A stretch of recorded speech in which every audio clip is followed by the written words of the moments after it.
Chapter 25. The New Duke. It had been a long night. Once Reyes had safely left the castle and the family had retired to their respective rooms, Jenny hadn't bothered to try and sleep.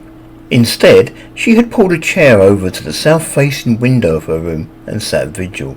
She watched the darkness, unable to see anything much beyond the walls of the castle. She waited for the cry of alarm that the prisoner had escaped.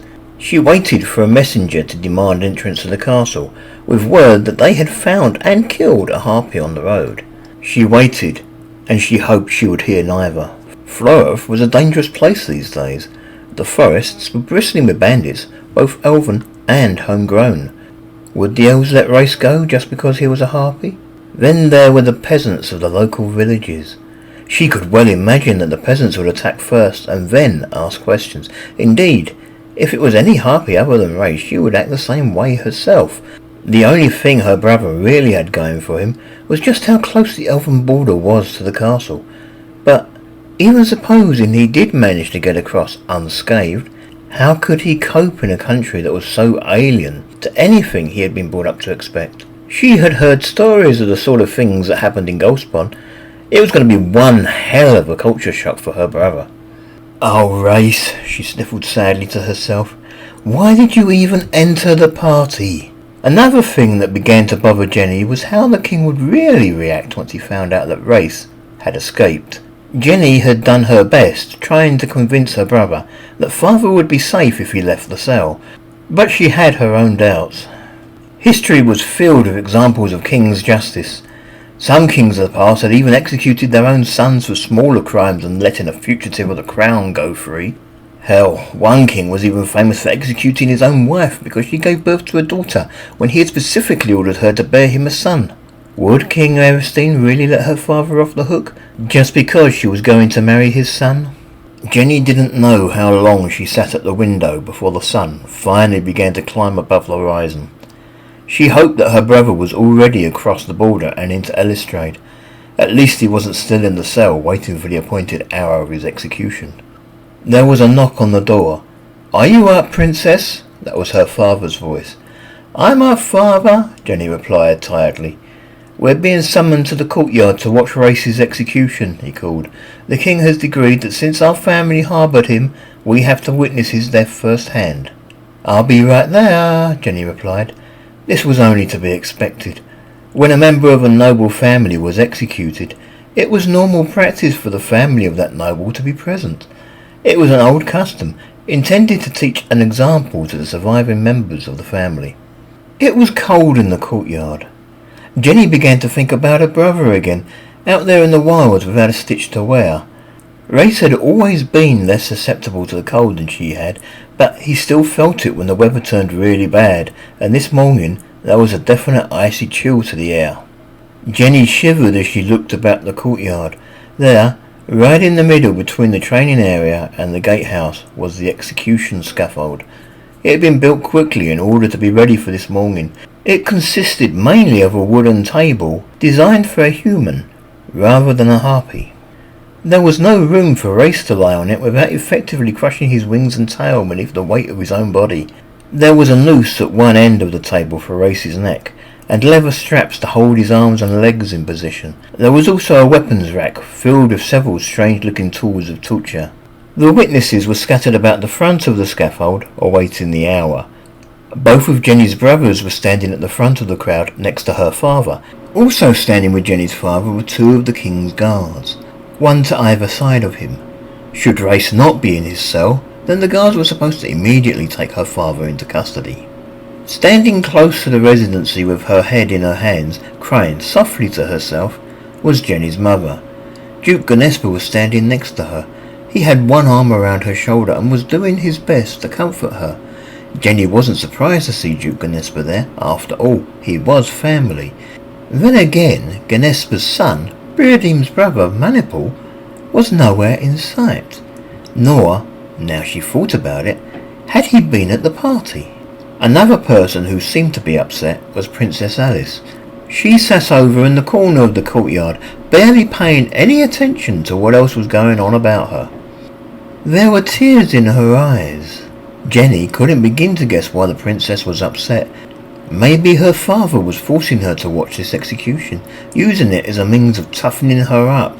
Or maybe it was more personal. Jenny had heard that it was Alice who had introduced Reyes to the king in the first place. Maybe she was feeling responsible. Or maybe she had developed a soft spot for Jenny's brother and was upset because he had turned out to be a harpy. Prince Goatee was there as well. He was pacing restlessly, not too far from Jenny's brothers and father. His face looked grim and a little worried. Somehow Jenny couldn't help but think that the prince was feeling quite concerned as to how the king was going to react to the missing harpy. When Jenny entered the courtyard, the prince came over and stood beside her. He rested a hand gently on her midriff and held her without squeezing her. Jenny acknowledged the prince and smiled at him. Two royals who didn't seem to be in the courtyard were Princess Maribella and her husband. Jenny knew that 4 of the dukes had left late last night after Jenny and the prince had gotten engaged, and Duke Astrov had been one of them. Since Tolf was Astrov's son, it made sense to her that the 2 missing royals had probably left with him. 3 other dukes who had stayed overnight in the castle had made it clear that they planned to leave the second the sun was up. They claimed that they wanted to take full advantage of every little bit of sunlight they could before they would have to stop for the night.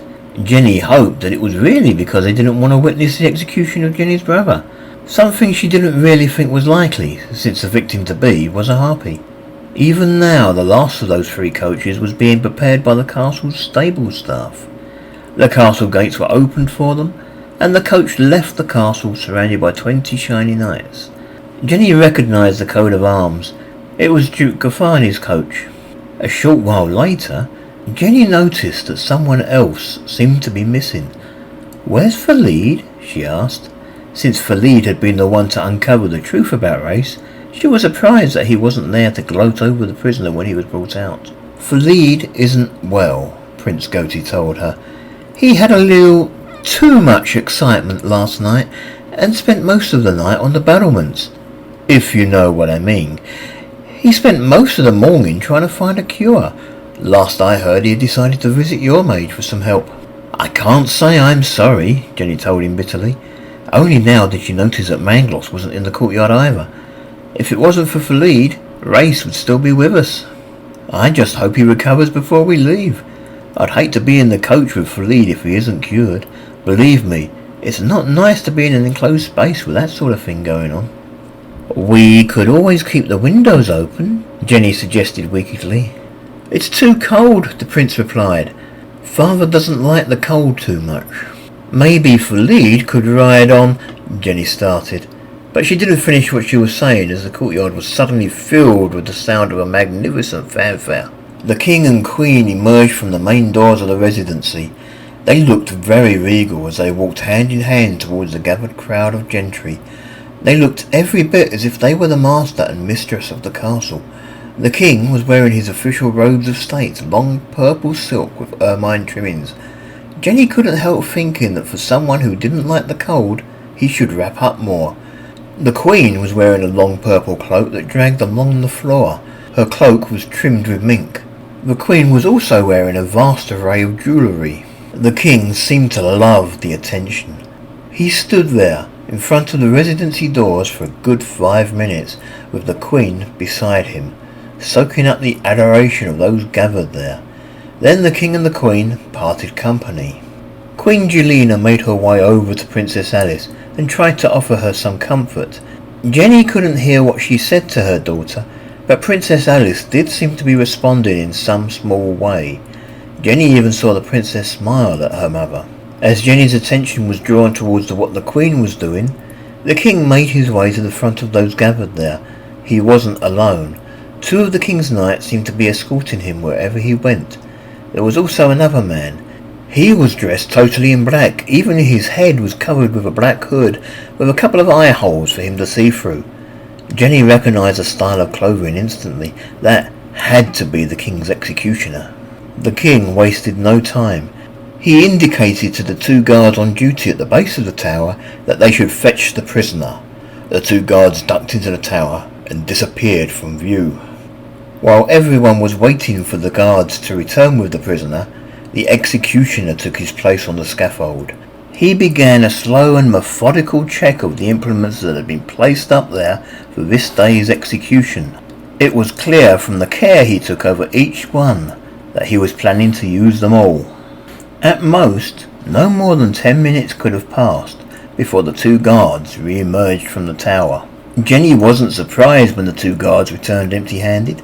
The two men walked slowly across the courtyard towards the king, arguing with each other as to who was going to do the actual reporting. The king watched them approach without a word, but his expression made it totally clear that he wasn't in the best of humour. The guards reached the king. They saluted, and then one of them delivered the report. Jenny was too far away to hear what was actually being said, but she had a pretty good idea. As to what the king said back to the guards, she had no trouble hearing. Search the castle. I want you to check every room from top to bottom. Check every cupboard and behind every door. Make sure you check the garderobe. As the guards ran off to begin their search, the Queen approached her husband. She said something that again was too quiet for Jenny to hear. The king's voice boomed again. Come back here, he ordered his guards. The Queen has just reminded me that harpies can fly. That creature is long gone. Then he turned to address the gathered nobles. You know what I warned you would happen if the harpy wasn't in his cell come morning. He's a harpy. This was from Prince Goti, coming to the rescue by planning to his father's own bigotry about such creatures. Do you really think he'd care about any threat you might have made to those he left behind? Jenny hesitated. She wanted to scream at the prince that Reyes wasn't like that. She held on to her anger. She knew why her fiancé was doing this. Nevertheless, she didn't like to hear her brother referred to in such a way. It's not just that he's missing, son, the king said. It's that he obviously had outside help. The manacles that held him to the wall have been unlocked. Someone must have entered the tower last night and helped to release him. Forgive me, my liege, said one of the guards, but one of the manacles had been ripped from the wall. The manacle in question was very rusty, and harpies are known to be extremely strong. For a moment the king looked angrily at the guard for interrupting him. Then he said, Pulled free from the wall? So if the harpy knew how to pick a lock, it could explain how he got out of the other chains. Yes, sire, the guard replied, keeping his head low as he spoke. The king seemed to accept this for a moment. Then he said, It doesn't explain why neither you nor your partner saw this harpy leave the tower when you were supposed to be on guard at the door. The king approached the guard angrily. Maybe you or your partner fell asleep on the job? Or maybe you were lured away by promises of food, drink, or illicit love? What happened last night? The guard's expression had turned to fear.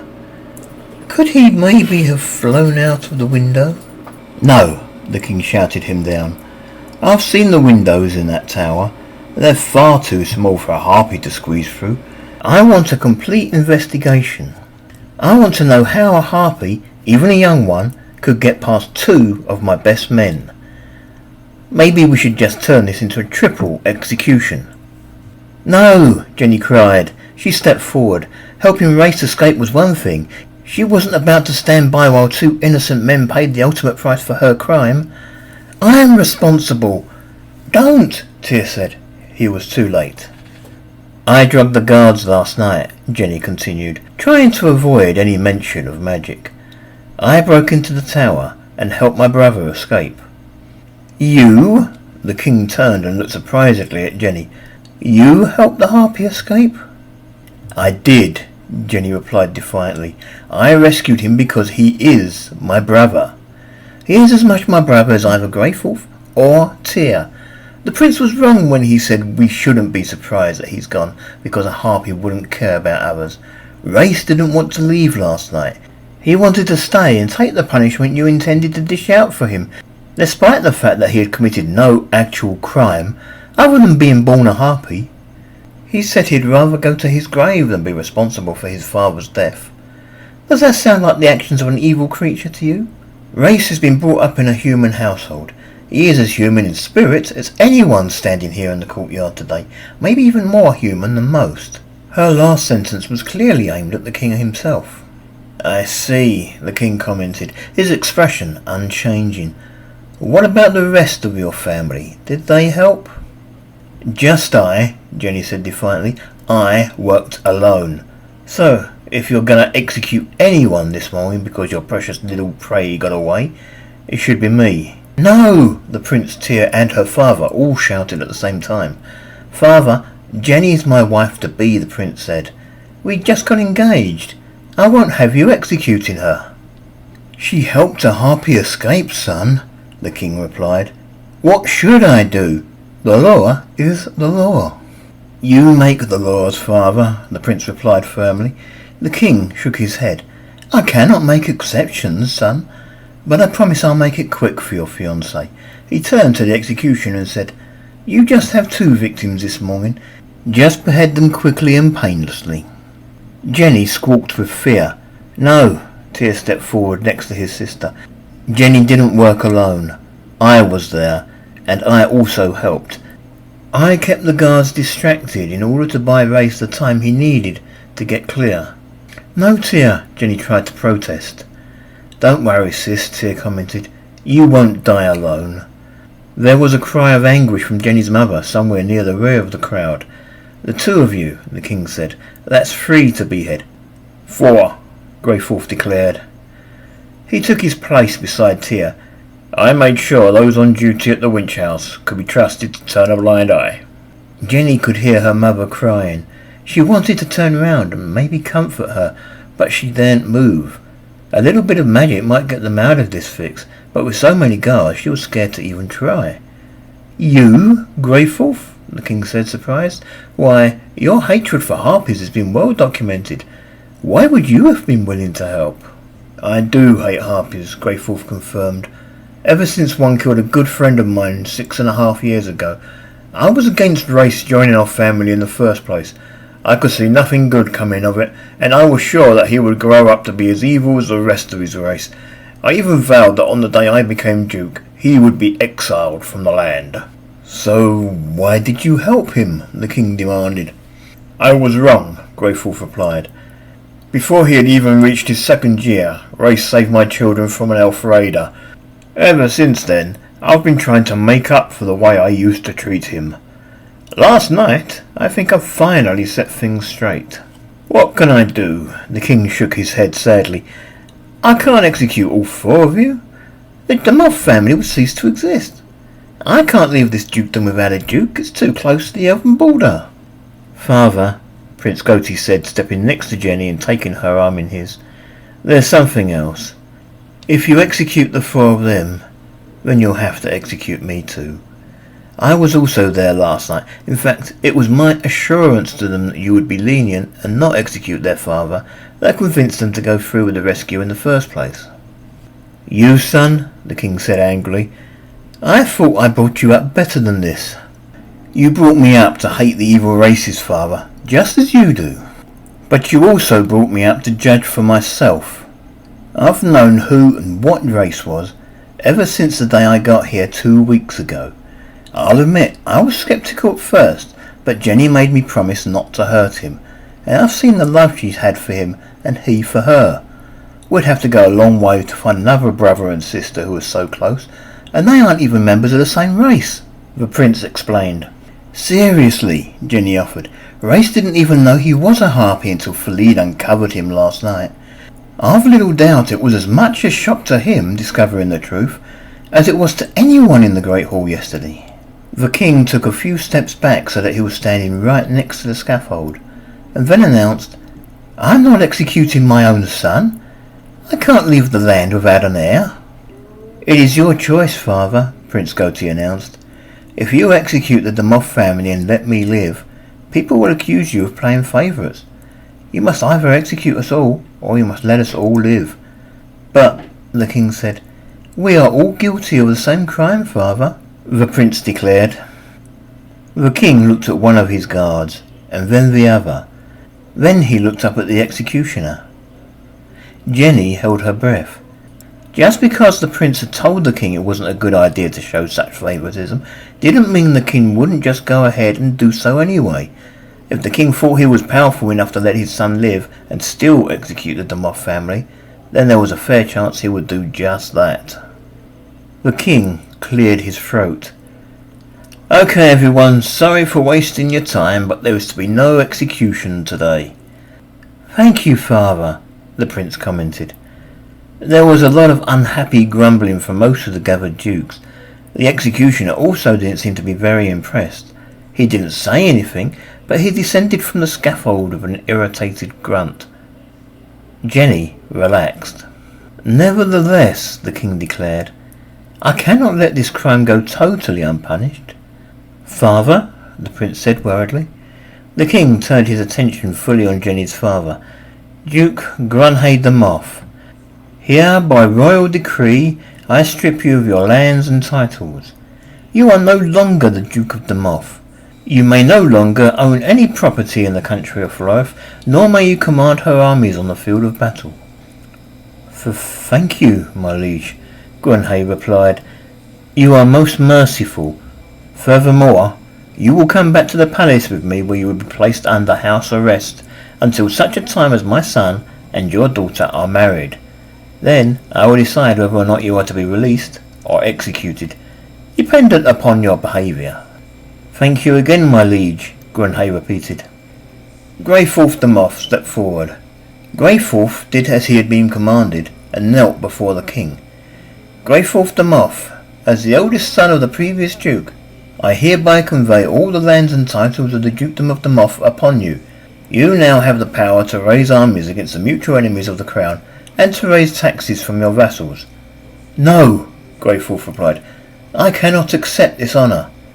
"You don't want to be duke?" the king quizzed, surprised. "No, my liege," Greyforth replied. "One day I will be duke, but not until my father has died. It's simply too soon. I have no desire to take the title before that time." The king nodded.